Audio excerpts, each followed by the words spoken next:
প্রতিদিন মাত্র 5 টাকা। শুনতে খুব ছোট একটা সংখ্যা, তাই না? অনেকেই ভাবে, আরে 5 টাকা বাঁচিয়ে কি হবে? কিন্তু সত্যিটা হলো, মানুষের আর্থিক ভবিষ্যৎ নষ্ট হয় বড় খরচে নয়, ছোট ছোট অভ্যাসে। কারণ আপনার পকেট একদিনে খালি হয় না, ধীরে ধীরে খালি হয়। আর ঠিক সেইভাবেই সম্পদও একদিনে তৈরি হয় না, ধীরে ধীরে তৈরি হয়। ভাবুন, আপনি প্রতিদিন দোকানে গেলেন এবং অপ্রয়োজনীয়ভাবে 5 টাকা খরচ করলেন। কখনো বাড়তি চকলেট, কখনো অকারণে প্লাস্টিক ব্যাগ, কখনো এমন কিছু যা আপনার দরকারই ছিল না। আপনি ভাবলেন এতে কি আসে যায়, কিন্তু সমস্যা হচ্ছে আপনার মাথা 5 টাকাকে ছোট ভাবছে। আর ছোট বলে যেটাকে গুরুত্ব দিচ্ছেন না, সেটাই ধীরে ধীরে আপনার ভবিষ্যৎকে বদলে দিচ্ছে। এখন উল্টোটা ভাবুন, আপনি সেই 5 টাকা খরচ না করে সেভ করলেন। একদিনে কিছুই হবে না, এক সপ্তাহেও বড় পরিবর্তন দেখবেন না, কিন্তু 1 মাস পরে প্রায় 150 টাকা, 1 বছরে 1800 টাকার কাছাকাছি, 10 বছরে 18,000 টাকার কাছাকাছি। আর যদি সেই টাকা কোনো ভালো জায়গায় ইনভেস্ট হয়, তাহলে কম্পাউন্ডিংয়ের কারণে পরিমাণ আরও বড় হবে। এখন কেউ বলতেই পারে, 18,000 টাকায় কি হবে? কিন্তু এখানে বিষয় টাকা নয়, বিষয় হলো মানসিকতা। যে মানুষ 5 টাকা নিয়ন্ত্রণ করতে পারে না, সে 5 লাখ টাকাও ধরে রাখতে পারবে না। কারণ অর্থের পরিমাণ নয়, অভ্যাসই নির্ধারণ করে আপনি ধনী হবেন নাকি সর্বদা টাকার টানাটানিতে থাকবেন। একজন মানুষ যখন 5 টাকা বাঁচাতে শেখে, সে আসলে নিজেকে শেখায় আমি ইম্পালসিভ না, ডিসিপ্লিনড। সে নিজের মাইন্ডকে ট্রেন করে প্রত্যেক খরচের আগে ভাবতে হবে এটা দরকার নাকি শুধু ইচ্ছা। এই চিন্তাটাই মানুষকে ফাইন্যান্সিয়ালি ম্যাচিওর করে তোলে। অন্যদিকে যে মানুষ প্রতিবার বলে আরে 5 টাকা তো কিছু না, সে আসলে নিজের মাইন্ডকে ট্রেন করছে কেয়ারলেস হতে। আজ 5 টাকা, কাল 50 টাকা, পরশু 500 টাকা। তারপর এক সময় সে বুঝতেই পারে না টাকা গেল কোথায়। অনেকের মাসের শেষে এই প্রশ্ন থাকে, আমি তো বড় কিছু কিনিনি, তবুও টাকা শেষ হয়ে গেল কেন? উত্তর খুব সহজ, টাকা বড় খরচে শেষ হয়নি, শেষ হয়েছে ছোট ছোট অদৃশ্য খরচে, যেগুলোকে আপনি কখনো গুরুত্ব দেননি। একটা উদাহরণ দিই। ধরুন আপনার সামনে দুজন মানুষ আছে। প্রথম ব্যক্তি প্রতিদিন অপ্রয়োজনীয় 5 টাকা খরচ করে, দ্বিতীয় ব্যক্তি প্রতিদিন সেই 5 টাকা সেভ করে। শুধু একদিনের জন্য তাদের মধ্যে ফারাক নেই, কিন্তু 5 বছর পর ফারাক শুধু টাকায় হবে না, ফারাক হবে মাইন্ডসেটে।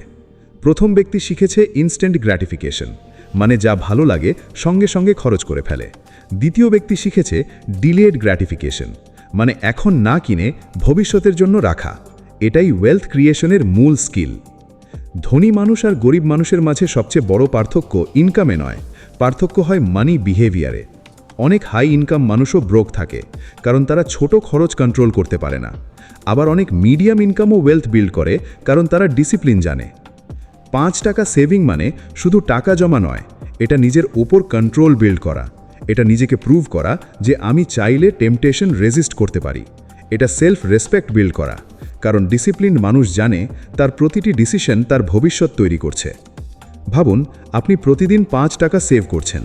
আপনার ব্রেন একটা মেসেজ পাচ্ছে, আমি আমার ভবিষ্যৎকে গুরুত্ব দিচ্ছি। এই ছোট সিগন্যাল প্রতিদিন আপনার আইডেন্টিটি বদলায়। ধীরে ধীরে আপনি নিজেকে সেভার হিসাবে দেখতে শুরু করেন, তারপর ইনভেস্টর হিসাবে, তারপর ফাইন্যান্সিয়ালি রেসপন্সিবল পারসন হিসাবে। এটাই আইডেন্টিটি শিফট। আর ফাইন্যান্সিয়াল সাকসেস শুরু হয় আইডেন্টিটি শিফট থেকেই। অন্যদিকে প্রতিদিন 5 টাকা অকারণে খরচ করা ব্রেনকে শেখায় ছোট টাকা গুরুত্বপূর্ণ নয়। যখন ব্রেন ছোট টাকাকে গুরুত্ব দেয় না, তখন বড় টাকাও গুরুত্ব পায় না। এই মাইন্ডসেটই মানুষকে স্যালারি টু স্যালারি লাইফে আটকে রাখে। আরেকটা বড় বিষয় হলো অপরচুনিটি কস্ট। যে 5 টাকা আপনি খরচ করলেন, সেটা শুধু 5 টাকা হারানো নয়, সেটা ফিউচার গ্রোথ হারানো। কারণ ওই টাকা ইনভেস্ট হতে পারত, কম্পাউন্ড হতে পারত, ফিউচার ভ্যালিউ তৈরি করতে পারত। ফাইন্যান্সিয়াল ওয়ার্ল্ডে শুধু টাকা সেভ করাই ম্যাটার করে না, ম্যাটার করে সেই সেভড মানি ফিউচারে কি ভ্যালিউ ক্রিয়েট করতে পারত। আজকের 5 টাকা শুধু আজকের 5 টাকা নয়, এটা ভবিষ্যতের 10, 20, 50 টাকার সিড হতে পারে। একটা সিড দেখতে ছোট, কিন্তু আপনি যদি সেটাকে মাটিতে না পুঁতেন, গাছ কখনো হতো না। ঠিক তেমনি ছোট সেভিংস হলো ওয়েলথের সিড। যারা সিডকে গুরুত্ব দেয় না, তারা কখনো ফরেস্ট পায় না। অনেকেই মোটিভেশন খোঁজে, কিভাবে টাকা জমাবো, কিন্তু মোটিভেশন না, সিস্টেম দরকার। আর সিস্টেম শুরু হয় ছোট অ্যামাউন্ট থেকে। কারণ আপনি যদি ছোট অ্যামাউন্ট কনসিস্টেন্টলি সেভ করতে না পারেন, তাহলে বড় অ্যামাউন্ট কখনো কনসিস্টেন্টলি সেভ করতে পারবেন না। ফাইন্যান্সিয়াল ডিসিপ্লিন জিমের মতো, প্রথম দিনেই 100 কেজি তোলা যায় না, প্রথমে ছোট ওয়েট তুলতে হয়। ঠিক তেমনই ফাইন্যান্সিয়াল ডিসিপ্লিন শুরু হয় ছোট সেভিংস দিয়ে। 5 টাকা সেভিং মানে শুধু টাকা জমা নয়, এটা ফাইন্যান্সিয়াল মাসল বিল্ড করা। আজ 5 টাকা, কাল 20 টাকা, তারপর 100 টাকা, একদিন 1000 টাকাও সহজ লাগবে, কারণ আপনি হ্যাবিট বিল্ড করে ফেলেছেন। এখন প্রশ্ন হলো, সব 5 টাকা খরচ কি খারাপ? না। যদি সেই 5 টাকা মিনিংফুল ভ্যালু দেয়, তাহলে সেটা এক্সপেন্স নয়, চয়েস। সমস্যা তখনই যখন খরচটা আনকনশিয়াস, যখন আপনি ভাবেন না কেন খরচ করছেন, যখন শুধু হ্যাবিট বা ইম্পালসে খরচ করেন। স্মার্ট স্পেন্ডিং আর কেয়ারলেস স্পেন্ডিং এক জিনিস নয়। কখনো 5 টাকা খরচ জাস্টিফাইড হতে পারে, কিন্তু প্রবলেম হলো বেশিরভাগ মানুষ কনসিয়াসলি নয়, অটোমেটিক্যালি খরচ করে।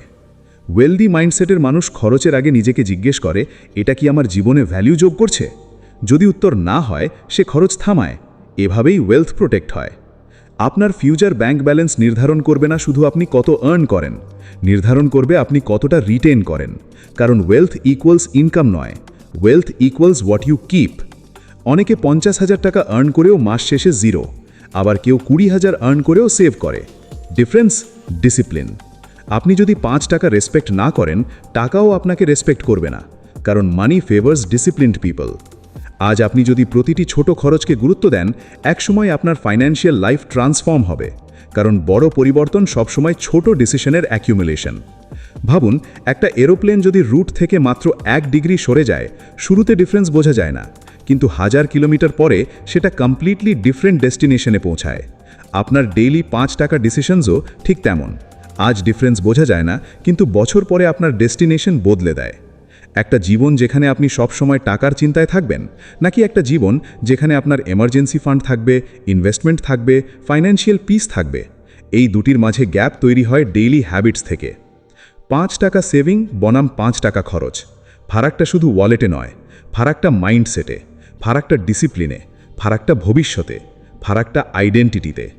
যে মানুষ 5 টাকা সেভ করতে শেখে, সে শুধু টাকা জমায় না, সে নিজের ফিউচার সেলফের প্রতি রেসপেক্ট দেখায়। সে বলে, আজকের আমি ভবিষ্যতের আমিকে গুরুত্ব দিচ্ছি। আর যে মানুষ প্রতিটি ছোট খরচকে ইগনোর করে, সে আসলে নিজের ফিউচারকে ডিসকাউন্ট করছে। তাই পরের বার যখন আপনি ভাববেন, আরে 5 টাকা তো কিছু না, তখন মনে রাখবেন, বিষয় 5 টাকা নয়, বিষয় হলো আপনি কেমন মানুষ হয়ে উঠছেন। কারণ প্রতিটি ছোট ফাইন্যান্সিয়াল ডিসিশন আপনার চরিত্র তৈরি করছে, আপনার ডিসিপ্লিন তৈরি করছে, আপনার ফিউচার তৈরি করছে। ধনী হওয়া শুরু হয় না বড় স্যালারি দিয়ে, ধনী হওয়া শুরু হয় ছোট রেসপেক্ট দিয়ে। টাকার প্রতি রেসপেক্ট, ডিসিশনের প্রতি রেসপেক্ট, ফিউচারের প্রতি রেসপেক্ট। তাই 5 টাকা সেভিং বনাম 5 টাকা খরচ। ফারাকটা টাকায় ছোট, কিন্তু জীবনে বিশাল। কারণ শেষ পর্যন্ত ওয়েলথ বিল্ড করে অ্যামাউন্ট নয়, ওয়েলথ বিল্ড করে হ্যাবিট। আর হ্যাবিট শুরু হয় আজকের সেই ছোট সিদ্ধান্ত থেকে। আপনি 5 টাকা খরচ করবেন নাকি 5 টাকা সেভ করবেন?